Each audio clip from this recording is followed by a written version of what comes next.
Біздің өміріміз әрбіреуіміздің наным сенімдеріміздің айнасы ғана.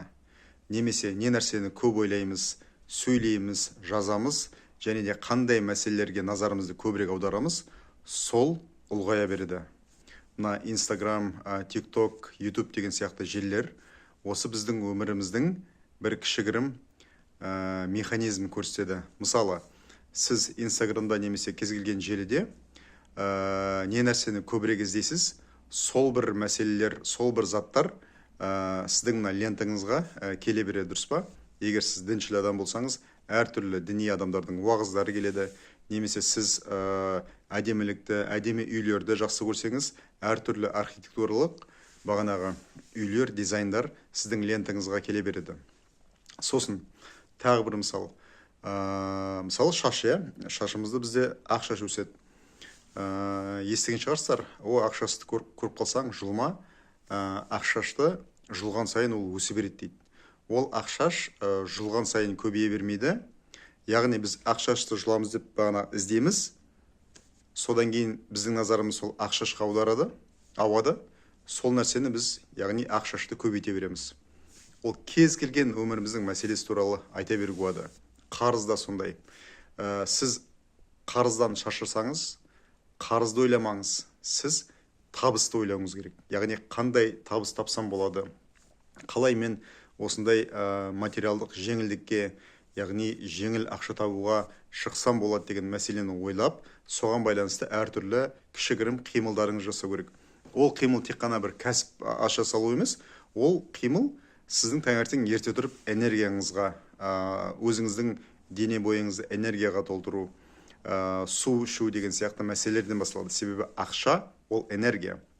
Сіздің денеңізде судың құрамы дұрыс болмаса, сіздің өміріңізде ақша да келмейді. Себебі сіздің энергетикалық каналдарыңыз жабық болады. Сіз жаттығуларды дұрыс жасамасаңыз, немесе бір қимыл қозғалыста болмасаңыз, яғни сіз төменгі бағанағы чакралардан энергияны жоғарыға көтермесеңіз, сізде ақша болу екталай, немесе ол ақша қиын келеді, және әртүрлі ойға сыймайтын, немесе кездейсоқ бір өміріңізге пайдасы жоқ мәселелерге кете береді. Сондықтан ақша сізге жеңіл келіп, сол ақшаны ұстап қалып, соны және көбейтіңіз келсе, сізде әрине энергия болу керек. Сондықтан бұл өмір біздің осы наным сенімдеріміздің айнасы. Біздің ақша, бізде қаншалықты энергия бар, соншалықты бізге ақша келеді. Міне кішігірім видео. Сондықтан нені ойлайсыз, қандай сөздерді сөйлейсіз, не нәрсені жазасыз, және неге назар аударасыз, соған соны дұрыстап қадағалап жүрсеңіз, бұл базаның базасы. Әрине, одан кейін ішкі блоктар, басқа да мәселелер, бағанағы ата-анамызбен кезіндегі болған бір жағдайлар деген сияқты енді көп қой, психологиялық бағанағы травмалар, сосын әр адамның өзінің жеке матрицасына байланысты. Яғни мысалы суицид тілімен сөйлейтін болсақ, біреу 8-дік, біреу 2-лік деген сияқты. Оның мессиясы тағы да кете береді, астрологияның тілімен де сөйлеуге болады. Бұның барлығы сол адамды зерттеу. Бірақ бұның барлығының бір мәселесі, бір ортаққа келетін мәселе, адамның ішкі жан дүниесі, жан күйі. Қандай жеңіл жағдайда отырсыз ба сіз қазір?